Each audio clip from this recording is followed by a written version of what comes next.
Hi guys, it's Yashi. If you haven't been living under a rock, you might have noticing that everything is getting more expensive. Gas prices, food, and on top of everything, housing. And when it comes to housing, everything got worse. From a home buying housing part, everything got more expensive because interest rates went up, making loans even less affordable for the average home buyer. And because these potential home buyers have been priced out and kicked out of the home buying market, they're going back into renting, bringing demand up and making rent even more expensive. So if you're about to come out of college and start working or trying to relocate into another city and want to save very badly to purchase your next vacation or your next house or invest more money into your future, let's say, passive income sources, here are 5 ways to save on rent or housing. 3 are more common, and the last 2, if you stick until the end, on top of being a little funny and alternative, they actually are very interesting and very valid. But before we start, to avoid people getting mad about saying this is clickbait, those 2 are not true and everything, let me give you my own definition of renting. The typical one is paying a landlord to have the right to live or use a specific piece of housing. Now in my case, that housing goes all the way to any kind of real estate, land or type of real estate use. And once I get to the last 2 options that you will see on this list, you will understand what I mean with this. So let's get to it. The average rent in America is around $1,300 a month. In this video here, I will try to get US data as much as possible, but in those spots where I can only get some local data, I will try to use DC and DMV area, so Northern Virginia area, which is the area I live in, so based on my personal experience, to give you some numbers and some calculations. So number 1, the first option is the most cost-effective one, it's the most obvious one, you hear many people talk about it, which is living with your family. Of course, it's the most obvious one because you're not paying anything. You're living with your family, you're saving 100% on rent. I understand that this option is not for everybody. Some people are in a stressful situation, but always run your numbers. See the trade-off, what you're giving up to rent somewhere else, especially if your workplace is pretty close to them. I mean, if you choose to live with your parents in the area I live in, you're saving up to $20,000 a year. This means that in 2 years, you have a 20% down payment on an entry-level home in the whole DMV and DC area. And DMV and DC is expensive. That's a lot of money that you're saving. In my personal example, I lived for the past 3 years and my parents, and I was able to save enough to buy 3 different rental properties. On top of allowing me to buy these rental properties, these 3 homes were the biggest drivers of my net worth growth, as you can see in the series I've been posting lately. And there are 3 extra sources of passive income because they are all rental properties. Now on to number 2, a classic, finding a roommate. It has been proven that splitting rent with a roommate will always be cheaper than renting out a single bedroom apartment. And the more roommates you have, even on bigger houses, on average, the less will be the cost per roommate to rent a house. But as many of you already know, picking up a roommate is kind of like playing Russian roulette. So you always have to be careful with it. So my personal suggestion on this, if your job is close to your family but you really want to move out, stay with your family for a while you start working. Find out some good people you're working with in your company. And once you find somebody you're comfortable with, try to move in and become roommates with that people. Take your time because choosing a roommate will literally make or break your life. It can be very messy, it can be very dirty, or it can be a fantastic experience in which both people grow. I had a few colleagues in my past job do exactly this and they had no regrets about it. And if we run numbers, renting a 1-bedroom apartment here in the DC area, DMV area, is at least $1,600 a month. Renting a 2-bedroom apartment, on the other hand, is around $2,000 a month. If you split it in 2, it's $1,000 each. You're getting a $600 discount every month or $7,200 discount every year. That's a large chunk of money that you're keeping in your pocket. So always a good option. Now to a more entrepreneurial way of renting. You might have read it on a few blogs or seen a few YouTubers. It's not as popular as the first 2 options. It's called rent hacking. Basically, if you have a good income and a good credit score and you want to maximize these 2 factors while also helping people pay less in housing, you can rent a larger home, like a 3-bedroom, 3-bathroom home in an area, and sublease or sub-rent the other 2 rooms to other people. Now, as I said before, the more rooms a house has, the less you're paying for every room extra in proportion to a one-bedroom apartment. So again, a one-bedroom apartment in Leesburg, Virginia, which is my area, is $1,600 a month. A three-bedroom, three-bathroom apartment, on the other hand, is $22 a month. Now, the only thing here is you need to make the landlord aware about what you want to make, but if you have good numbers, you have a good credit, in most cases, they'll be open to it. Now that you have a house, you need to sublease 2 rooms to 2 other people. And you need to find a price that is good enough to lower or eliminate your total rent that you're paying, but also good enough for people to be incentivized to move in with you. It needs to be a little balance between the two. If, for example, you know that a one-bedroom apartment in Leesburg is $1,600 a month, you could rent at a good $1,200 a month, which is a 25% discount compared to the $1,600 a month.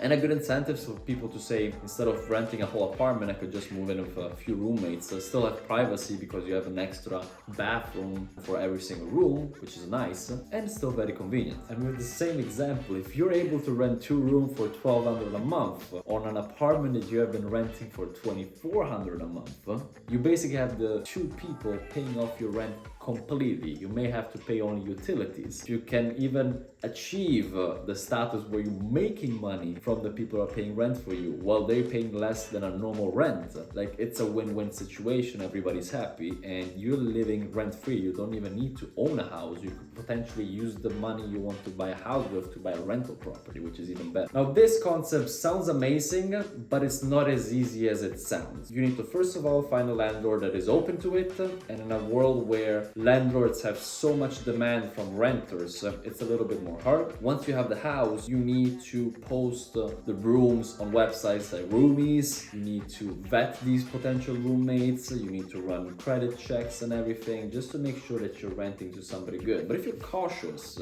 you'll be fine. And for what you're getting, basically living almost or completely rent-free, it's very worth it. Now on to the funny alternative housing methods. And again, be mindful of what I said in the beginning. The first one is something that became very popular during the pandemic. And yes, probably know already what I'm talking about. Van life. Now, I'm not talking about this kind of van life, I'm talking about this one. But Yashi, this is not renting, this is owning something. Hear me out. In the beginning of this video, I said that renting to me means renting the right to use any kind of property or real estate. When you think about van life, you think about a van moving around. But in this video, considering more a stationary van life, namely owning a good sized camper van and then renting a spot with electricity hookups and everything close to a city or inside a city, depending on which city you want to move in. Basically, the van becomes a stationary home. Now, the benefits of this is you have a stationary home that you can easily move around if you want to change city. The drawback, of course, is you're basically living in a glorified van. So for somebody like me, it can be maybe sustainable for 6 months.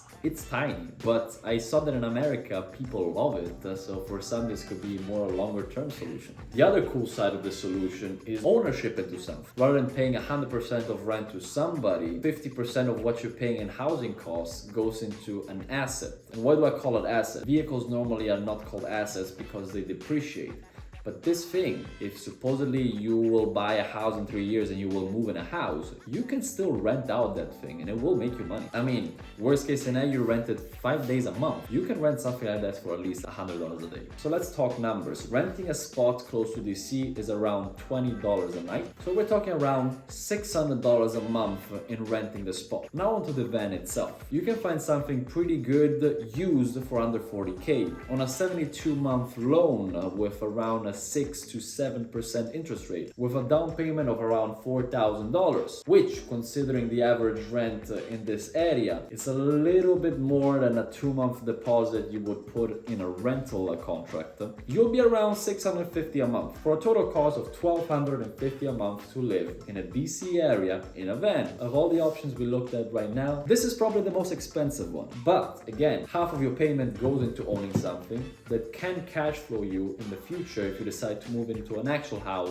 that you are buying because of the savings that you got from living this kind of life. Making now a fictitious example, but this could be an example, it could be an option. Now on to the last one. This is my favorite one. This is genius. And although it is the most questionable one, there are people actually doing it already. I was scrolling the other day on TikTok, and the guy that goes around New York asking how much people pay for rent and goes seeing their houses was interviewing a guy that told him, I'm paying nothing in rent. And then they went to see the house. They took a pedal boat to the middle of the Hudson River, and there was, let's say, a larger 25-foot boat that has a house inside, of course. You can live in many boats. They have a bed, they have a kitchen and everything. The guy owns a boat. He doesn't dock it in a marina, he docks it in the middle of the Hudson River. So he has no marina costs, he owns the boat outright, so he pays no rent. Now, paddling to your house every day does not seem like a sustainable solution, but hear me out. You could rent a spot in a marina, dock the house there, and you have a stationary boat that you could use as a house. And I read my numbers. You can buy a livable condition boat for under 30K. And if you buy it on a 60-month term, which is less than what we calculated for the van, and a 6% APR, you'll be around $600 a month for a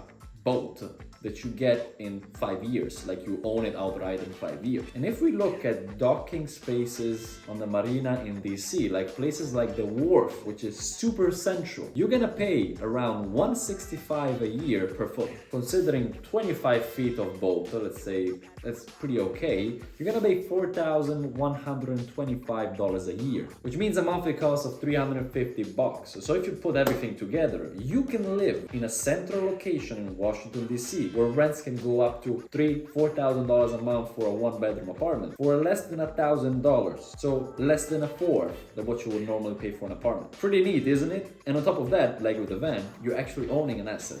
I don't know if you can Airbnb a boat if you decide to move out, but if you could, that would be even cool, because on top of having something unique compared to a normal apartment, you're still in a very central location that is very easy to reach. Anyway guys, choice is yours. I just gave you a couple of options. Hope you liked this video. I'm curious to see how many of you will be open to the last two options I gave to you. And if you have any different ideas that could potentially lead to another video, a second video to what I'm doing right now, let me know in the comments below. Thank you for watching. Ciao.